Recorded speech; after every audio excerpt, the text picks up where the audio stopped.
میں نے اس بار خود پر قابو پا کر پھر کھڑکی کھول دی۔ چپڑ چپڑ کی تیز اور کری آوازوں نے میری سماعت اور حلق تک میں خراشیں ڈال دی، مگر میں نے اس بار سر نکال کر ڈرائنگ روم کا جائزہ لیا۔ وہاں کوئی بھی نہیں تھا، لیکن میری ریڑھ کی ہڈی میں برف جمنے لگی۔ بے پناہ شدید بدبو کے بھبکے مجھے پیچھے دھکیل رہے تھے۔ میں نے کھڑکی بند کر دی۔ اس سے پہلے ہی میں سانس روک چکا تھا۔ مجھے الٹی آنے لگی۔ میں بھاگ کر باتھ روم میں گیا۔ ایسے لگا جیسے کلیجہ منہ کے ذریعے باہر آنے کو ہے۔ آنتیں کھنچ گئیں۔ جتنا کھایا پیا تھا سب باہر آ گیا۔ بدن پر برف جمی محسوس ہونے کے باوجود میری پیشانی پر پسینے کے قطرے نمودار ہو گئے۔ میں نے چند لمحے خود کو سنبھالنے کے لیے وقف کر دیے، پھر میں نے ادھر ادھر نگاہ دوڑائی۔ کوئی ایسی چیز نظر نہ آئی جسے میں لاٹھی کے طور پر استعمال کر سکتا۔ اب مجھے یہ یقین ہو گیا تھا کہ نیچے کوئی کتا یا بلی ہے جو اپنے شکار کو بھنبوڑ رہا ہے۔ وہ بدبو بھی سڑے ہوئے گوشت کی سی تھی۔ اب میری حالت کچھ بہتر ہو چکی تھی۔ میں نے کسی بھی ایسی چیز کی تلاش شروع کر دی جو اس جانور کو بھگانے اور خود کو بچانے کے کام آ سکے۔ مجھے بیڈ کے نیچے سے ایک چمکدار راڈ مل گئی جو غالباً پنکھے وغیرہ میں کام آتی ہے۔ میرا حوصلہ بڑھ گیا۔ میں دبے پاؤں نیچے چل پڑا۔ مجھے حیرت اس بات پر تھی کہ بند کمرے میں وہ جانور آیا کیسے۔ میری حیرت انگیز بینائی میرا ساتھ دے رہی تھی۔ میں ایک دم نیچے نہیں اترا، بلکہ میں نے وہیں آڑ میں کھڑے ہو کر پورے کمرے کا جائزہ لیا۔ جہاں جہاں میری نگاہ جا سکتی تھی وہاں وہاں کچھ بھی نہیں تھا۔ تبھی میں نے محسوس کیا کہ آواز اس کمرے میں سے نہیں آ رہی بلکہ کہیں اور سے آ رہی ہے۔ میں الجھ گیا۔ پھر بھی میں نے بڑے محتاط انداز میں ڈائننگ ٹیبل کے نیچے، صوفوں کے پیچھے دیکھا اور پھر چپے چپے کو چھان مارا، مگر یہاں کچھ بھی نہیں تھا۔ آواز مسلسل آ رہی تھی۔ یہ انکشاف مجھ پر اچانک ہوا کہ آواز اوپر سے آ رہی ہے۔ بے اختیار میں نے سر اٹھا کر اوپر دیکھا۔ اوپر میرا کمرہ تھا، یا پھر وہ کمرہ جو آج سے پہلے میرا تھا، اور اس وقت اس میں ایلیسیا سو رہی تھی۔ میں تیزی سے سیڑھیوں کی جانب بڑھا تاکہ اوپر جا سکوں، مگر پھر ٹیلی فون کی تیز آواز سن کر میں اچھل پڑا۔ مجھے حیرت بھی ہوئی اور خوف سے بدن میں سنسناہٹ پھیل گئی۔ میں پلٹا۔ ٹیلی فون مجھ سے چند قدم کے فاصلے پر رکھی اور اونچی سی ٹیبل پر تھا جو صرف ٹیلی فون کے لیے مخصوص ہوتی ہے۔ بیل مسلسل بج رہی تھی۔ میں نے ریسیور اٹھایا، کچھ بولا نہیں، اور پھر میں زہرا آپا کی آواز سن کر سناٹے میں رہ گیا۔ وہ مجھے پکار رہی تھی، زور زور سے، ضیا، ضیا۔ زہرا آپا، کیا بات ہے؟ میں چیخا، اور پھر زہرا آپا کی آواز بے پناہ چیخ پکار میں کہیں کھو گئی۔ مجھے لگا تھا جیسے اس کوٹھی میں طوفان سا آ گیا ہو۔ اوپر سے ایلیسیا ذبح کیے ہوئے جانور کی طرح چیخ رہی تھی۔ اس کی کربناک چیخیں تیز دھار بھالے کی طرح میرے وجود میں اتر گئیں۔ ادھر زہرا آپا وحشتناک آواز میں مجھے پکار رہی تھی۔ میری سمجھ میں نہیں آ رہا تھا کہ میں کیا کروں، ریسیور پھینک کر اوپر بھاگوں یا زہرا آپا کی بات سنوں، جو کچھ اور کہنے کے بجائے صرف مجھے پکارے جا رہی تھی۔ پھر ان کا جملہ بدل گیا، یہ کیا ہو رہا ہے ضیا، یہ کیا ہو رہا ہے؟ میں بری طرح بوکھلا چکا تھا۔ اچانک اسی وقت جب یہ طوفان زوروں پر تھا، کال بیل بج اٹھی۔ مجھے یوں لگا جیسے پوری کوٹھی ایک بگولے کی طرح زمین سے اٹھ کر فضا میں گول گول چکر لگانے لگی ہو۔ ریسیور میرے ہاتھوں سے چھوٹ گیا۔ اسی لمحے ایلیسیا، جو کسی نہ کسی طرح کھڑکی تک پہنچ گئی تھی، مجھے پکارنے لگی، ضیا، مسٹر ضیا، غیا۔ میں عین اسی کھڑکی کے نیچے تھا۔ دروازے پر جو بھی تھا کال بیل پر ہاتھ رکھ کر مسلسل بجائے جا رہا تھا۔ میں نے اوپر دیکھا، اسی وقت میرے چہرے پر کوئی چیز گری، گیلی گیلی، لج لجی سی۔ میں گھبرا کر ایک قدم پیچھے ہٹا۔ میں نے ہاتھ سے چہرے کو صاف کیا اور اپنے ہاتھ میں گوشت کا خون میں لتھڑا ہوا ٹکڑا دیکھ کر بے ساختہ چیخ اٹھا۔ ریسیور سے اب تک زہرا آپا کی آواز آ رہی تھی، ایلیسیا چیخ رہی تھی، میں بوکھلایا ہوا تھا، کال بیل بج رہی تھی، میرا چہرہ اوپر سے گرنے والے خون اور گوشت کے قطروں سے لتھڑا ہوا تھا۔ جی متلا رہا تھا، سناٹے تھے، بجلیاں تھی کہ دھماکے، سبھی میرے وجود کے ٹکڑے بکھیر رہے تھے۔ بے پناہ طوفان تھا، آوازوں کا ایک شور تھا جو تباہی پھیلا رہا تھا۔ میں پاگلوں کی طرح اچھل رہا تھا، کبھی فون کی طرف، کبھی سیڑھیوں کی طرف، اور پھر میں ایک دم دروازے کی طرف بھاگا اور میں نے دروازہ کھول دیا۔ سامنے طیب کھڑا تھا۔ اس کے چہرے پر ہوائیاں اڑی ہوئی تھیں، شاید اندر سے چیخوں کی آواز باہر جا رہی تھی۔ دروازہ کھلتے ہی وہ بھی چیخ پکار سن کر پاگلوں کی طرح ناچ گیا۔ یہ کیا ہو رہا ہے ضیا، تم ٹھیک ہو؟ اس نے مجھے ایسے ٹٹولا جیسے میرے ٹکڑے بکھرنے کی اطلاع سن رہا ہو۔ طیب، میں بے بس بے ساختہ چیخا اور پھر ٹیلی فون کی طرف لپکا۔ زہرا آپا اب چیخ چیخ کر رو رہی تھی، ان کے پیچھے اور آوازیں بھی تھیں۔ زہرا آپا، کیا بات ہے؟ میں چیخا۔ میری نگاہیں اوپر کی طرف تھیں۔ ایلیسیا اب بھی ذبح کیے ہوئے بکرے کی طرح چیخ رہی تھی۔ طیب آدھی سے زیادہ سیڑھیاں چڑھ کر خوفزدہ ہو کر دوبارہ اتر آیا تھا۔ شاید اس کی اوپر جانے کی ہمت نہیں ہو رہی تھی۔ ابھی تک اس کی سمجھ میں کچھ بھی نہیں آیا تھا۔ ضیاء تم ٹھیک تو ہو نا؟ زہرہ آپا نے بڑی مشکل سے خود پر قابو پا کر کہا۔ میں ٹھیک ہوں، آپ کو کیا ہوا ہے؟ میں نے بات کے دوران میں ہی اس کی طرف جھانکنے کی کوشش کی جہاں سے ایلیسیا نیچے کی طرف جھکی تھی۔ وہ یہاں سے دکھائی نہیں دے رہی تھی مگر یوں لگتا تھا جیسے وہ لکڑی کے فرش پر گری ہو اور اب گھسٹ رہی ہو۔ اس کے حلق سے نکلنے والی آواز گڑگڑاہٹ میں تبدیل ہوتی جا رہی تھی۔ مجھے تمہاری فکر تھی، یہ کیا ہو رہا ہے؟ طیب کوئی فون سن کر تمہاری طرف بھاگا ہے۔ طیب کہاں ہے؟ وہ پہنچ گیا ہے، ٹھیک ہے، میں آپ کو کچھ دیر میں فون کرتا ہوں۔ میں سخت پریشان ہو گیا کہ کس طرح ان کو تسلی کراؤں۔ ضیاء یہ کون ہے؟ کون چیخ رہا ہے؟ وہاں کیا ہو رہا ہے؟ وہ اب بھی روحانسی ہو کر پوچھ رہی تھی۔ آپا، ایلیسیا کی طبیعت خراب ہو رہی ہے، پلیز آپ خود کو سنبھالیں۔ ہم دونوں بالکل ٹھیک ہیں، میں فون کرتا ہوں، پلیز۔ ٹھیک ہے، اپنا خیال رکھنا ضیاء۔ ممکن ہے وہ آگے بھی کچھ کہنا چاہتی ہوں مگر میں نے فون بند کر دیا۔ میں اتنا تو جان چکا تھا کہ وہ ٹھیک ہیں، وہاں سب خیریت ہے۔ ریسیور کریڈل پر ڈالتے ہی میں اوپر لپکا۔ طیب خوفزدہ کھڑا اوپر دیکھ رہا تھا۔ ایلیسیا کی چیخوں کا طوفان ابھی تک نہیں تھما تھا۔ ایسی خوفناک چیخیں تھی کہ میرا روم روم لرز رہا تھا۔ طیب سفید ہو چکا تھا، میرے پیچھے وہ بھی اوپر لپکا، مگر سیڑھیوں کے آگے آنے کی اس میں ہمت نہیں تھی۔ میں چھلانگے لگاتا ہوا اوپر پہنچ کر ایلیسیا والے کمرے کی طرف بڑھ رہا تھا کہ اچانک طیب نے پیچھے سے میرا بازو پکڑ کر کھینچ لیا۔ ضیاء وہاں خطرہ ہے۔ اسے کیا ہوا ہے؟ اندر مت جاؤ۔ اس کے جملے بے ترتیب اور لہجہ بے معنی تھا۔ طیب اسے بچانا ہے۔ میں نے جھٹکے سے بازو چھڑایا۔ طیب میرے پیچھے اوپر آ گیا۔ میری وجہ سے غالباً اسے ڈھارس ہوئی تھی۔ ہم جو ہی ایلیسیا والے کمرے کے دروازے پر پہنچے بے ساختہ ہم دونوں کے حلق سے چیخ نکلی اور مجھے تو یوں لگا جیسے میرا کلیجہ منہ کے راستے باہر آ جائے گا۔ طیب کو تو سکتہ ہو گیا، اس نے یہ منظر پہلی بار دیکھا تھا۔ وہ آنکھیں پھاڑے سفید چہرہ لیے ساکت کھڑا تھا، پھر جیسے اسے جھرجھری سی آئی اور اغوں اغوں کرتا ہوا بھاگتا چلا گیا۔ اس نے سیڑھیاں بھی بھاگتے ہوئے عبور کی۔ میں ایک لمحے کے لیے ایلیسیا سے نگاہ چراتے ہوئے خود پر قابو پا رہا تھا۔ میں نے پلٹ کر دیکھا، ایلیسیا کے بدن پر جیسے سونا چڑھا ہوا تھا۔ نہیں، سونے کا پانی تھا جو ہلکورے سے لے رہا تھا۔ لاکھوں بلکہ لاتعداد سنہری مکڑیاں تھیں جو اس کے بدن کو چاٹ رہی تھیں۔ اس کا بدن جگہ جگہ سے ادھڑا ہوا تھا۔ مجھے اس کی حالت دیکھ کر شدید حیرت اور خوف محسوس ہوا۔ اتنی چھوٹی چھوٹی مکڑیاں گوشت کے اتنے بڑے بڑے ٹکڑے کیسے اتار سکتی تھی؟ جتنے بڑے بڑے ٹکڑے اس کے بدن سے الگ ہو کر بکھرے ہوئے تھے۔ ایلیسیا کی ہذیانی چیخیں اب صرف گڑگڑاہٹ میں تبدیل ہو چکی تھیں۔ اس کی ایک آنکھ مجھ پر جمی تھی جبکہ دوسری آنکھ کی جگہ مکڑیاں بھری ہوئی تھی۔ پھر اس نے ایک آخری ہچکی لی، سسکی یا کرا، جو بھی سمجھ لیں، سن لی۔ وہ عجیب سی آواز تھی جس نے بدن میں اٹھنے والی خوف کی لہروں میں یخ بستگی بھی بھر دی تھی۔ اب ایلیسیا کی مدد کرنا بیکار تھا اور میں نہیں جانتا تھا کہ میں ان مکڑیوں سے اس کی لاش کو کیسے بچا سکتا ہوں۔ میں الٹے قدموں نیچے چلا آیا۔ مجھے طیب کی فکر تھی، خود بھی مجھے خوف محسوس ہو رہا تھا، جس کی وجہ صرف یہ تھی کہ وہ پتھر اب میرے پاس نہیں تھا۔ پھر اچانک مجھے خیال آیا کہ مجھے ان مکڑیوں سے ہمیشہ اس پتھر نے تو نہیں بچایا۔ میں نے ایک بار نہیں 1000 بار ان مکڑیوں کو دیکھا ہے۔ مبشر کی ادھڑی ہوئی لاش سے چمٹی مکڑیاں تو میں بہت قریب سے دیکھ چکا تھا، انہوں نے کبھی مجھے نقصان نہیں پہنچایا تھا۔ میں تو صندوقچی میں مکڑی کو کتنے ہی دن تک قید رکھ چکا ہوں، تب بھی مجھے کچھ نہیں ہوا تھا۔ پتھر تو مجھے شالی بابا نے بہت بعد میں کچھ ہی عرصہ پہلے دیا تھا، مبشر کی موت سے ایک ہی دن پہلے۔ تب میں نے اسے بازو سے باندھا بھی نہیں تھا۔ میں نیچے آیا تو طیب بہت نڈھال تھا۔ وہ باتھ روم سے نکلا تھا، بدن پر پسینے کی وجہ سے کپڑے تر ہو چکے تھے۔ اس نے چہرے پر جو چھپاکے مارے تھے ان سے بھی قمیض گیلی ہو چکی تھی، آنکھوں میں وحشتناک سرخی تھی، چہرہ اب بھی سفید تھا۔ طیب تم ٹھیک ہو؟ میں اس کے قریب چلا آیا۔ اس نے سر اٹھا کر اوپر کھڑکی کی جانب دیکھا۔ میں نے غور کیا، اب سرسراہٹ کی آواز تھی نہ غرغراہٹ کی۔ اوپر گہری خاموشی پھیل چکی تھی۔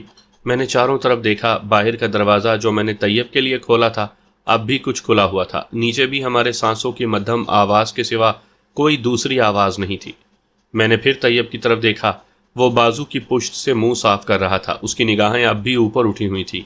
وہ ایلیسیا، اس کے منہ سے کرب انگیز سسکاری نکلی۔ مر چکی ہے، میں نے ٹھنڈے لہجے میں جواب دیا۔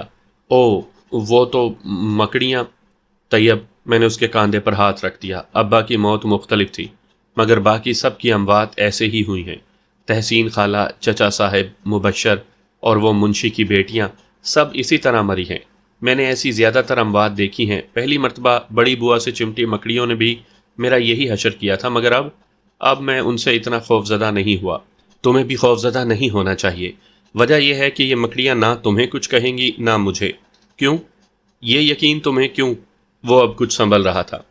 میرے اس یقین کی وجہ اتنے بہت سے گزرے ہوئے برس اور ان پر اسرار حالات میں بھی میرے گرد بنا ایک اندیکھا حصار ہے۔ میں نہیں جانتا کہ کیوں، لیکن میں ایسا جاننا ضرور چاہتا ہوں، اور یہ سب جان کر رہوں گا۔ تبھی تو اتنے قیمتی لمحات ضائع کر رہا ہوں۔ لیکن یہ یقین کہ یہ مکڑیاں تمہیں بھی کچھ نہیں کہیں گی، اس کی وجہ وہ پتھر ہے جو میں نے تمہیں دیا، اور تم سے استدعا کروں گا کہ کسی بھی حال میں تم اس سے خود سے الگ نہ کرنا۔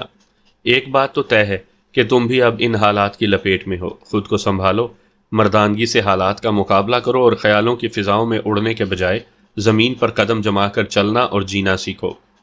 ضیاء، اب کیا ہوگا؟ سب ٹھیک ہو جائے گا، میں نے تسلی دی۔ اچانک یوں لگا جیسے میری باتیں سنتے سنتے وہ کہیں بھٹک گیا ہو۔ اس کی آنکھوں کا خالی پن، ویرانی کا احساس بڑھ گیا۔ سب ٹھیک ہو جائے گا، میں نے تسلی دی۔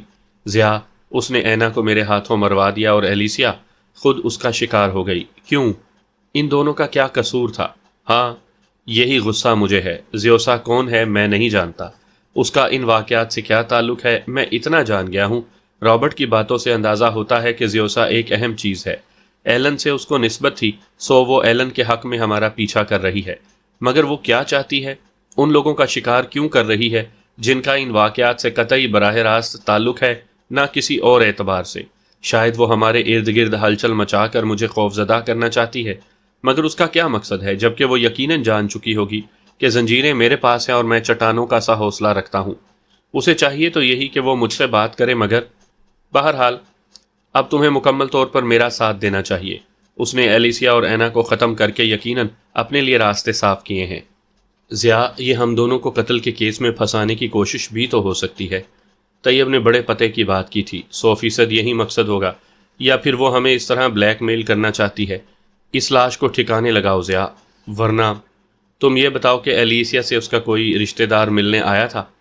ہاں، اس کی بہن اور ایک اینا کا انکل تھا جو کبھی یہاں آ کر شراب پیا کرتا تھا اور ایلیسیا کے ماضی کے زخم کریدا کرتا تھا۔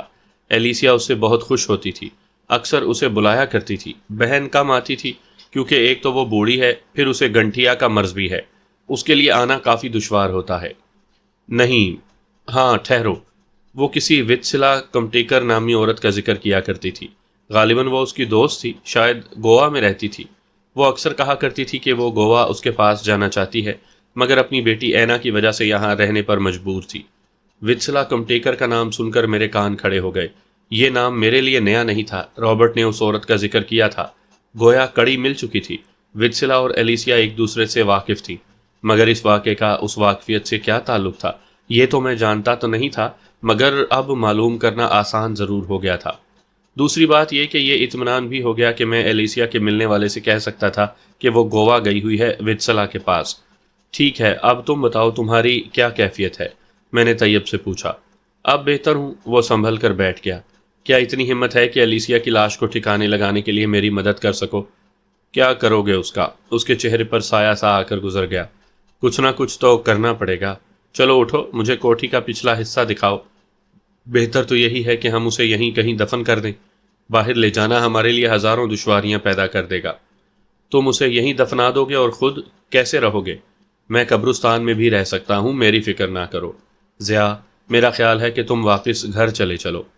گھر کا نام سن کر میں اچھل پڑا۔ مجھے یاد آ گیا کہ زہرا آپا میری طرف سے فکر مند تھی اور کہہ رہی تھی کہ طیب کسی کا فون سن کر میرے پاس آیا ہے۔ میں اب تک اسے یہ نہ پوچھ سکا تھا کہ وہ اتنی رات گئے کیوں اور کیسے آیا۔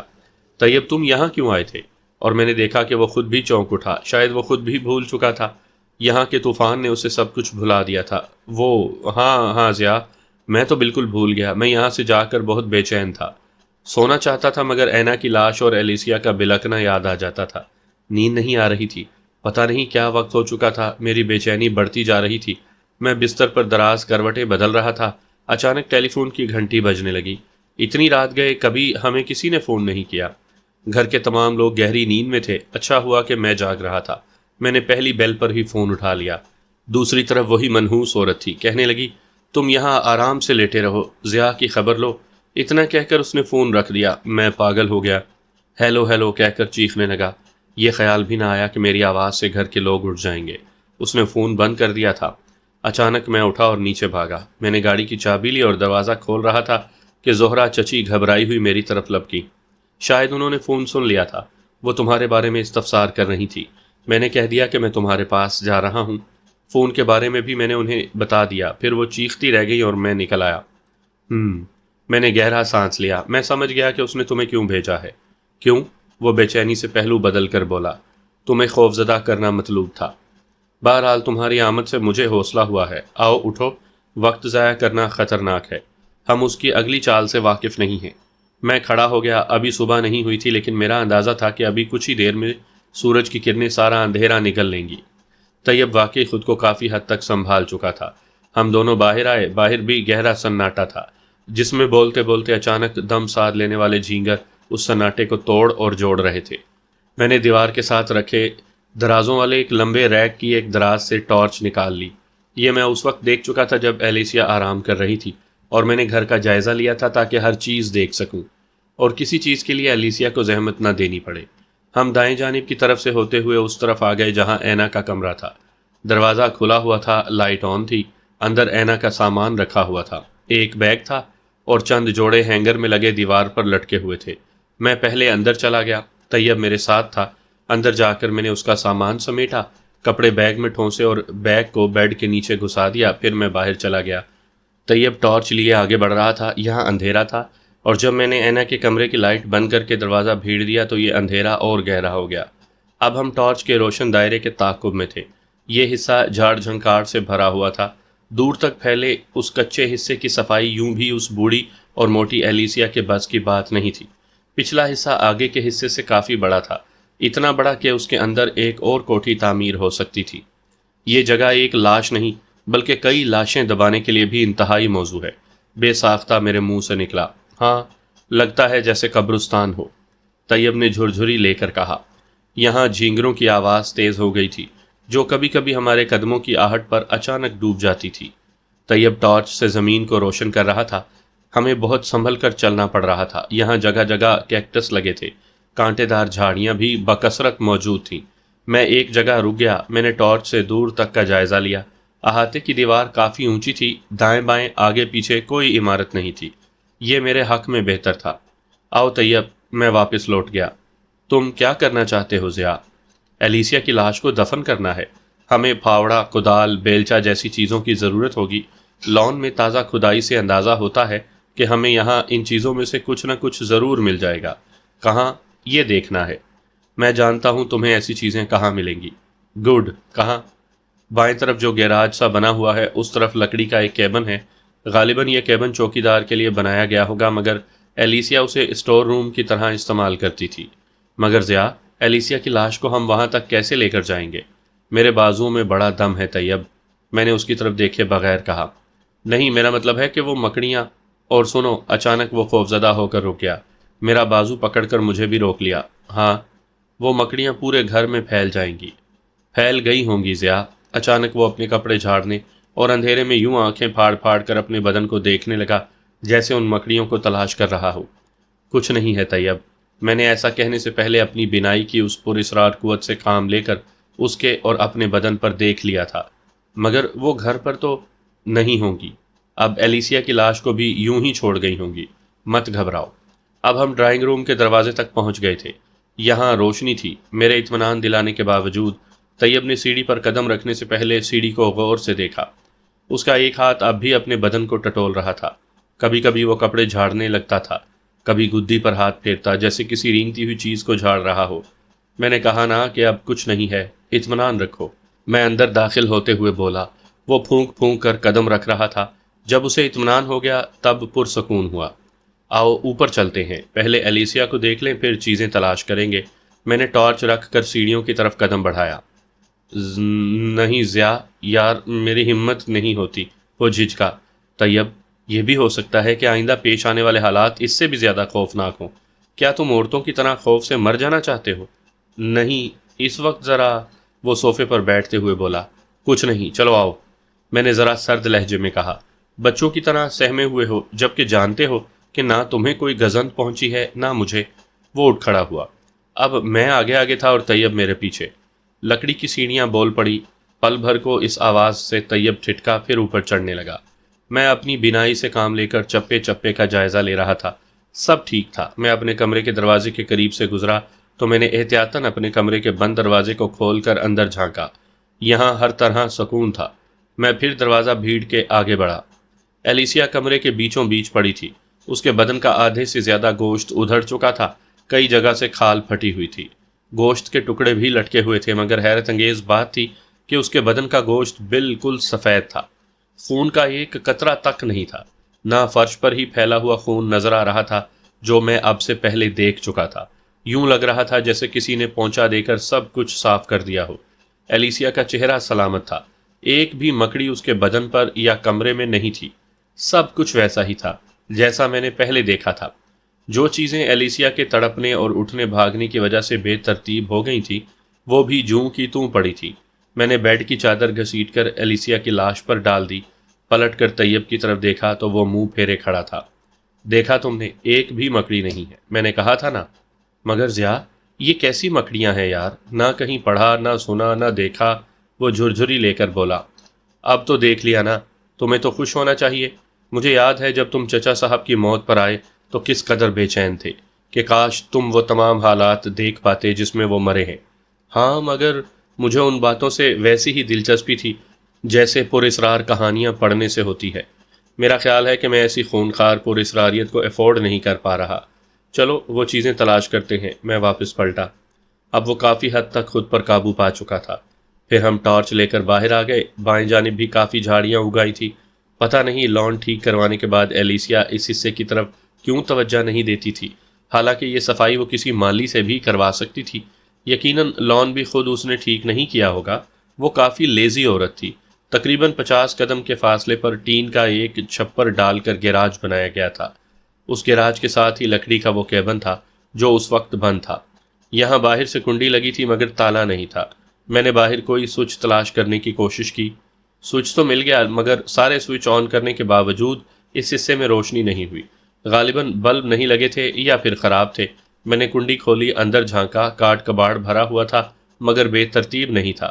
اندر کی دیوار پر ایک سوئچ مل گیا، میں نے بٹن دبایا تو سٹور روشن ہو گیا۔ میں نے ٹارچ بجھا دی، پھر ہم نے جلد ہی گھاس کی مشین کے سوا تینوں چیزیں اٹھا لی، ایک نظر پورے سٹور پر ڈالی۔ یہاں کام کی بہت سی چیزیں موجود تھیں، گاڑی کی 2-3 بیٹریاں بھی رکھی تھی مگر اتنا وقت نہیں تھا کہ میں ہر چیز کا جائزہ لیتا۔ سامعین کرام، آپ سن رہے ہیں ایک خوفناک اردو کہانی جس کا نام ہے کال بیل۔ اس کہانی کی مصنفہ ہیں سیما غزل اور یہ اس سلسلے کی قسط نمبر 26 ہے۔ مجھے امید ہے آپ کو میری یہ کاوش پسند آ رہی ہوگی۔ آپ نے اگر ابھی تک میرا چینل کہانی گھر سبسکرائب نہیں کیا تو ابھی میرے چینل کو سبسکرائب کر کے بیل نوٹیفیکیشن آن کر لیجئے تاکہ آنے والی ہر نئی کہانی کی اطلاع بر وقت آپ تک پہنچ سکے۔ ہم اپنے مطلب کی چیزیں لیے پھر اسی پچھلے حصے کی طرف آ گئے۔ میں نے زمین پر مستطیل نشان لگایا اور پھاوڑا طیب کے ہاتھ میں تھما کر کہا، دوسری طرف سے تم کھودنا شروع کر دو۔ پھر ہم دونوں نے زمین کو کھودنا شروع کیا۔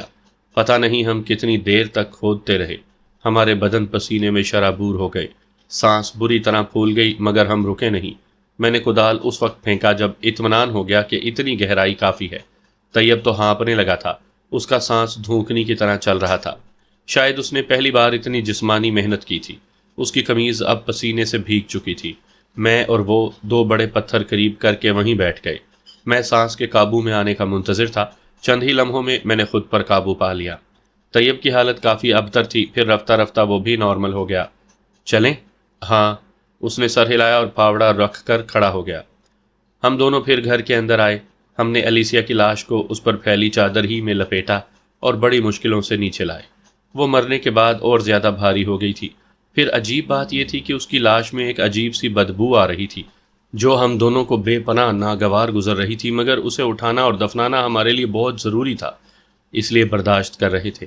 طیب کو تو کئی بار ابکائیاں بھی آئیں مگر وہ جانتا تھا اسے اکیلے باہر لے جانا میرے بس کا کام نہیں ہے، اس لیے وہ میری مدد کر رہا تھا۔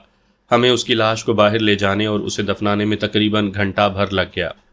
ہم نے وہ گڑھا بھر کے اس پر کانٹے دار جھاڑیاں بھی ڈال دیں۔ طیب نے بتایا تھا کہ یہاں بھیڑیے بھی ہوتے ہیں۔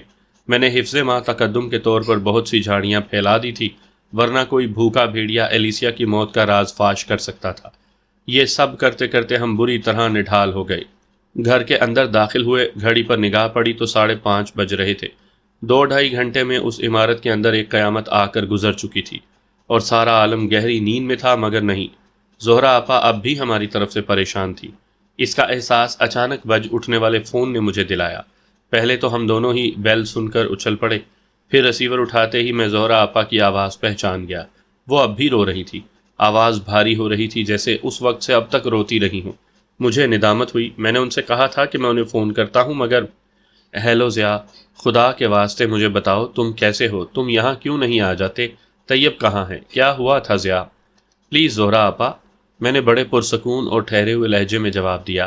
کیا ہو گیا ہے آپ کو؟ سب ٹھیک ہیں، میں بالکل ٹھیک ہوں اور طیب بھی ٹھیک ہے، مگر طیب کہہ رہا تھا کہ فون…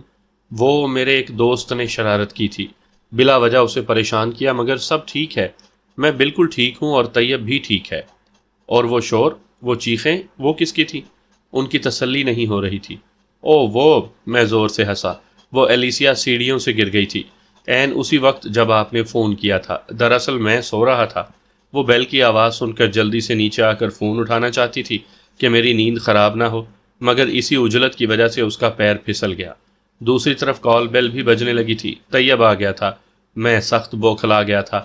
ایک طرف آپ چیخ رہی تھی، دوسری طرف ایلیسیا، اور یہ طیب مسلسل بیل بجا رہا تھا۔ بس اتنی سی بات تھی۔ ضیاء، تم جھوٹ تو نہیں بول رہے ہو نا؟ وہ مشکوک تھیں۔ نہیں بھائی، جھوٹ کیوں بولوں گا؟ میں نے طیب کو اشارہ کیا اور زہرا آپا سے کہا، یہ طیب سے بھی بات کر لیں تاکہ آپ کو اطمینان ہو جائے۔ میں نے ریسیور طیب کے حوالے کر دیا، خود صوفے پر ڈھہ گیا۔ طیب نے زہرا آپا کو اطمینان دلایا، تب وہ کچھ نارمل ہوئی۔ غالباً وہ طیب سے اصرار کر رہی تھی کہ وہ مجھے لے کر گھر پہنچے۔ طیب نے کہہ دیا کہ مجھے آفس کا کافی کام ہے جو میں وہاں نہیں کر سکوں گا، اور طیب بھی اب میرے ساتھ ہی رہے گا۔ یہ بھی کہ اب انہیں بالکل مطمئن ہو جانا چاہیے۔ ریسیور رکھ کر طیب بھی پاس آ بیٹھا۔ اب کیا ہوگا؟ وہ بولا۔ کس بارے میں؟ میں نے وہاں ٹیبل پر پڑا سگریٹ کیس اٹھا کر سگریٹ سلگاتے ہوئے پوچھا۔ ایلیسیا اور اینا کے بارے میں۔ میرا مطلب ہے کہ اگر اس کی بہن اینا کا انکل آیا تو… ہاں، ہم کہہ دیں گے کہ ایلیسیا اینا کو لے کر گوا گئی ہے، وتسلا کمٹیکر کے گھر۔ پھر میں چونک اٹھا۔ طیب، مگر ایلیسیا کی بہن اور اینا کا انکل اینا کی تدفین پر کیوں نہیں آئے؟ پتہ نہیں۔ ہاں واقعی، ایلیسیا نے کوشش بھی نہیں کی کہ انہیں اطلاع کراتی۔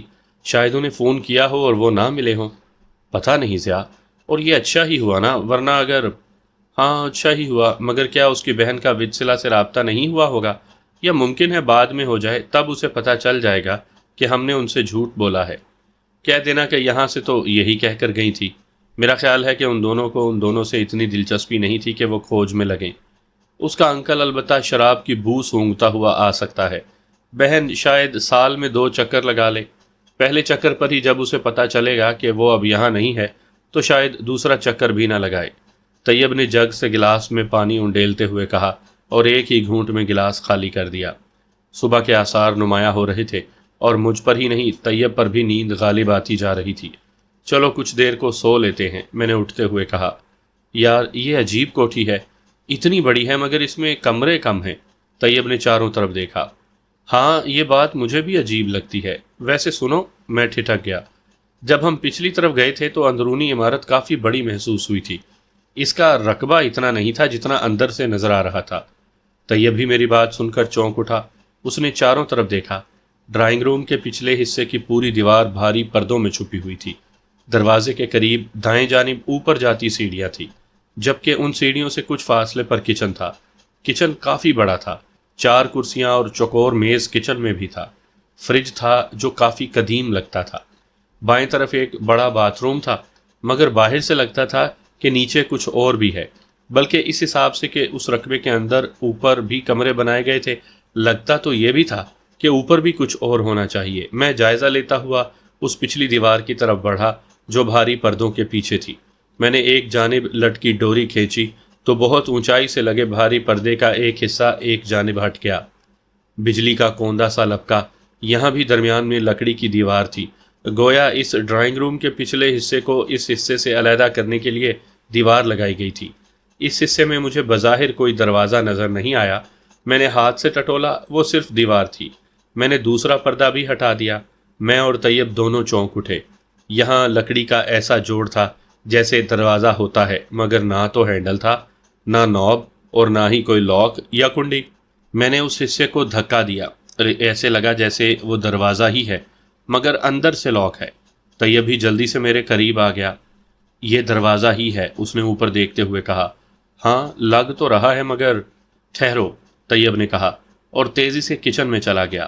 چند لمحوں کے بعد وہ واپس لوٹا تو اس کے ہاتھ میں ایک بڑی سی چمکدار چھری تھی۔